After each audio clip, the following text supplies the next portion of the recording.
नमस्कार, मैं अजय बाथम और आप देख रहे हैं इटावा लाइव। 550 वर्ष पूर्व में अयोध्या में भगवान श्री राम की मूर्ति का प्राण प्रतिष्ठा होने जा रही है, जिसको लेकर पूरे देश भर में ही तैयारियां चल रही हैं। अयोध्या पूरा सजा हुआ है। एक बार 550 वर्ष बाद एक बार फिर से पूरे देश में दिवाली मनाई जाएगी। उसी के उपलक्ष्य में इटावा में भी एक श्री राम कथा का आयोजन होने जा रहा है। हमारे साथ इसके ट्रस्टी के मुख्य पुजारी जी हैं, उनसे हम बात करते हैं क्या कुछ रहेगा यहाँ पर जो कथा होने जा रही है उसको लेकर।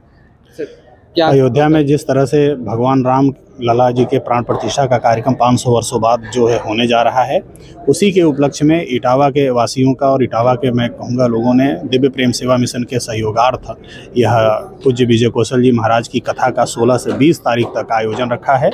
और ये हम सभी के सौभाग्य का विषय है कि जिस समय पर अयोध्या में प्राण प्रतिष्ठा का कार्यक्रम शुभारंभ होगा 16 तारीख से 5 दिनों तक इटावा के जनपद के लोग, माताएं, बहनें, यहाँ पर नौजवान जो भी बुजुर्ग हमारे सभी हैं, सभी लोग जो है राममय होकर के भगवान राम में लीन हो जाएंगे।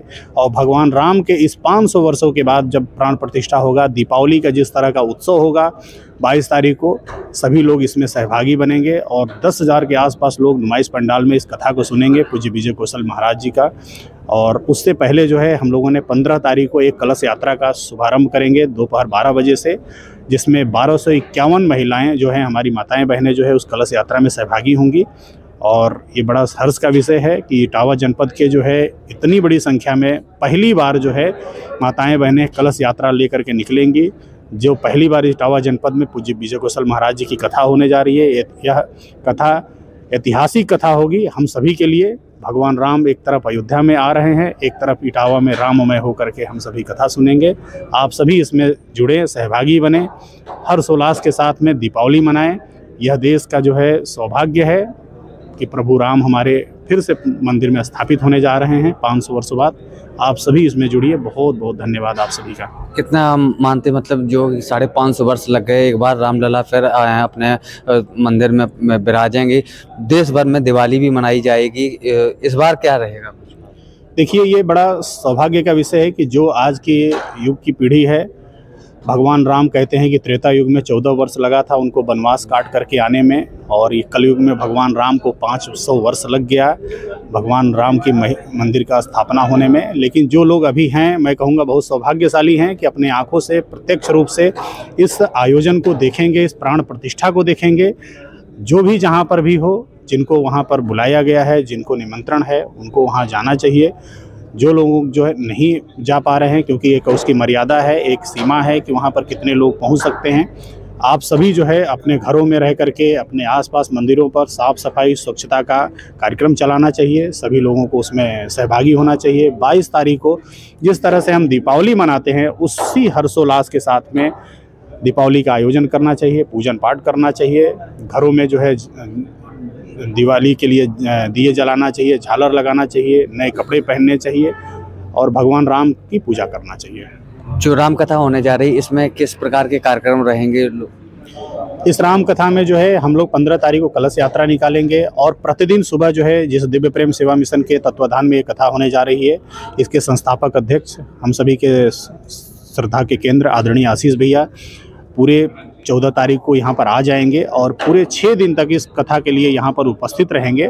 प्रतिदिन सुबह जो है शिव अवतरण, शिव साधकों के लिए एक बहुत अच्छा अवसर है कि एक तरफ भगवान रामलला का आयोजन चलेगा, एक तरफ भगवान शिव की भी स्तुति चलेगी, भगवान शिव को याद किया जाएगा। शाम के समय पर दोपहर 1 बजे से राम कथा का हम श्रवण करेंगे। सुबह जो है 9 बजे से भगवान शिव का शिव अवतरण का जो है कार्यक्रम चलेगा। आदरणीय आशीष भैया के माध्यम से आप सभी उसमें उपस्थित हों और प्रतिदिन ये कथा चलेगी।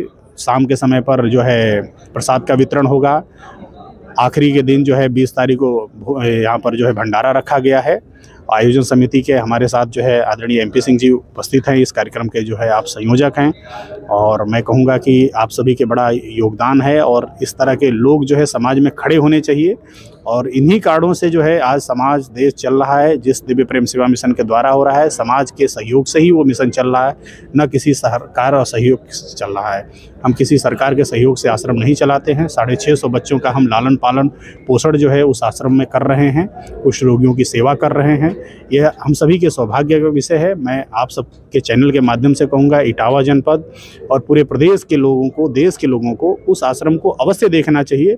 और प्रत्यक्ष जो सेवा का काम है, आपको देख के लगेगा कि इस तरह का भी भारत में सेवा का काम हो रहा है। हमारे साथ हैं इस कार्यक्रम के संयोजक हैं और इस कथा के जो यजमान, मुख्य यजमान हैं MP सिंह तोमर जी। हम उनसे भी बात करते हैं, क्या कुछ व्यवस्थाएं हैं वो बताएंगे।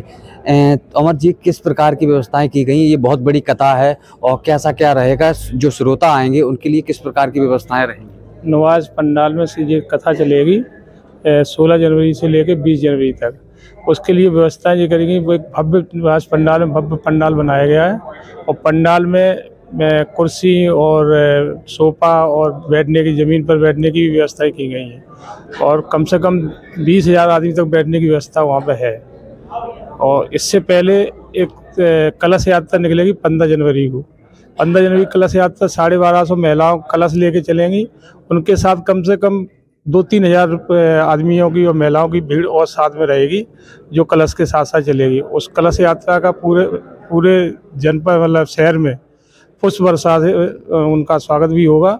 और कलश यात्रा सीधी SD इंटर कॉलेज कोतवाली से होते हुए नौरंगाबाद चौराहा, बलराम सिंह चौराहा का तालाब, नुमाइश चौराहा से पंडाल में पहुँचेगी। यही है। तो जो श्री राम कथा होने जा रही है, मैं तो इटावा जनपद के सभी श्रोताओं से कहूँगा, सभी भक्तों से, भगवान श्री राम के जो भक्त हैं सभी लोग इस भागवत कथा में, जो श्री राम कथा होने जा रही है, इसमें शामिल हों। और जो आप TV चैनलों के माध्यम से कथा सुना करते थे, आपको पहली बार इटावा में ऐसी अमृत वर्षा की श्री राम कथा सुनने को मिलेगी। साथ ही साथ जो रुद्राभिषेक होगा वो ही आपको देखने को मिलेगा। और मैं इटावा लाइव के माध्यम से, इटावा लाइव के जो भी श्रोता इसको देख रहेंगे हमारे माध्यम से, तो मैं सभी लोग से आग्रह करूंगा, सभी लोग इस इटावा नुमाइश पंडाल में आएं और श्री राम कथा का जो इसके परम पूज्य विजय कौशल महाराज जी हैं, इनकी वाणी से इस श्री राम कथा को सुनें। मैं अजय कुमार बाथम, इटावा लाइव।